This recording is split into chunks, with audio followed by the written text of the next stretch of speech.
Hi there, everybody. This is our Fishbowl video. We've been on hiatus for a little bit, and I have myself a new co-host. Co-host, say hi. Hi. That is Sophia.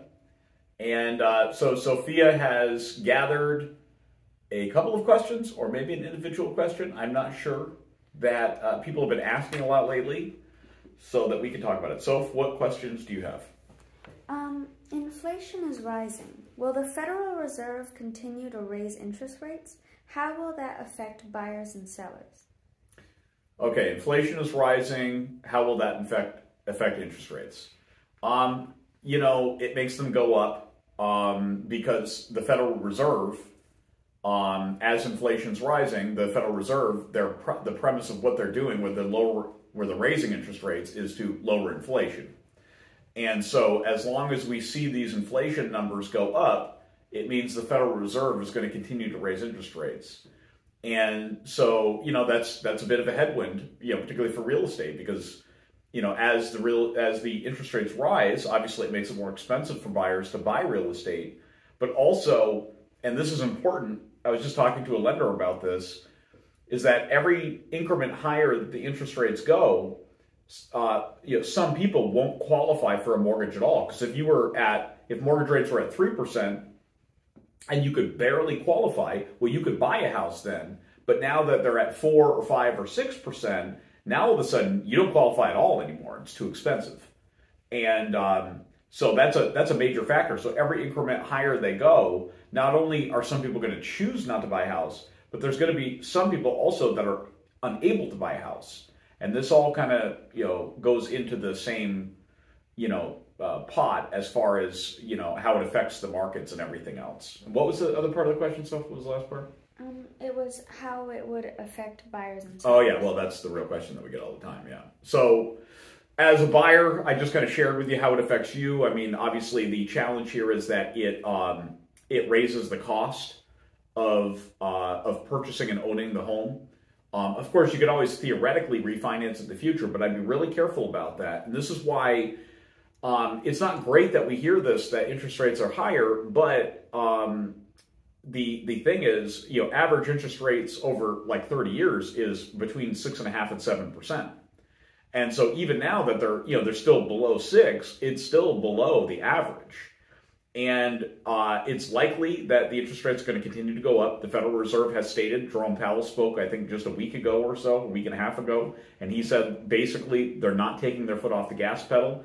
And the inflation that was released recently just reinforced that. So it's very likely those interest rates are going to continue to go higher. So that means that even though interest rates are higher now than they were a year ago, it's still a good time to lock in a rate because it's likely going to be higher in the future. And by the way, there's no guarantee that they're going to go up and then the Fed's just going to start cutting right away. They cut down to 0 and they left them at 0 for 10 years, basically. And so it could very well be that they raise those interest rates to a more normalized level and just leave them there for a long time. And so even at rates where they are now, this might be the better rate that you can see. And the other part was how it affects sellers, right? Mm-hmm.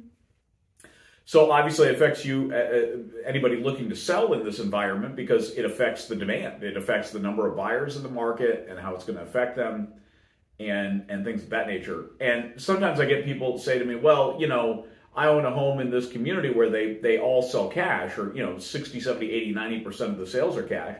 And that's a good point. And, however, the interest rates and anything that affects the broad market is going to affect every piece of real estate. There's nobody that gets out unscathed. You got to understand, like a lot of people that buy houses, they're also selling houses elsewhere.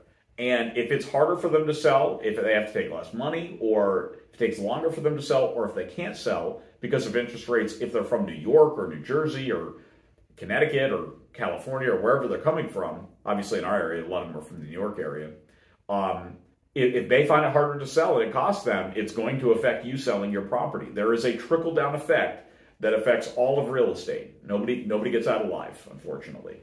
So, yeah, that's pretty much it on the interest rate thing. I know that's the major talk right now. It's probably the biggest thing that's affecting our real estate market. But again, I would argue that now is still an excellent time to take action, because I got to tell you something. Interest rates are not on the way down; they're on the way up, and so that's when you want to lock them in. Okay, so that's that. All right, I have a question for Sophia.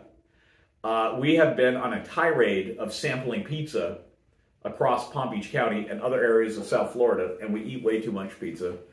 And so we've been trying it out because we actually did a big pizza giveaway, and that was last weekend or the weekend before. It was a couple of weeks ago. We're in September, mid-September right now, so I think it was early September. And Fiorella's is really great, by the way. We really recommend them. They're awesome. And then we're so accommodating. We gave away a bunch of pizza, and so it was a lot of fun there. And so they're really good, but the question is, who's the best? So Sophia, what's your vote? I know we have a list of what we think to be our favorites. Yeah. And now don't forget, you can include the Giordano's deep dish Chicago style that we had recently in Orlando as well. Yeah. That's allowed on the list. Well,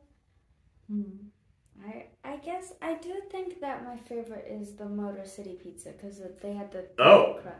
Motor City Pizza. How would you describe that pizza? Oh, that's easy to describe. That is Detroit style, my friend.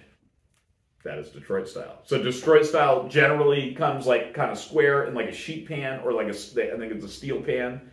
And they kind of put the toppings right up to the edge so it kind of gets that like crispy like brown blackness around the edge. And yeah, it's really good. That's pretty thick too, but that's delicious. Yeah. One of our fabulous friends out there recently referred me to a place called Alpha's Pizza, I think it's called, off Federal Highway in Boynton Beach. And I want to let her know she knows who she is. I tried that, and I thought that was absolutely fantastic. That was really good. That's one of my favorites, definitely. I also like Danny's Pizza on Boynton Beach Boulevard. Fiorella's is awesome. That Giordano's Chicago style was amazing. And I actually love Motor City, too. What was that New Haven one? New Haven was called Abit's.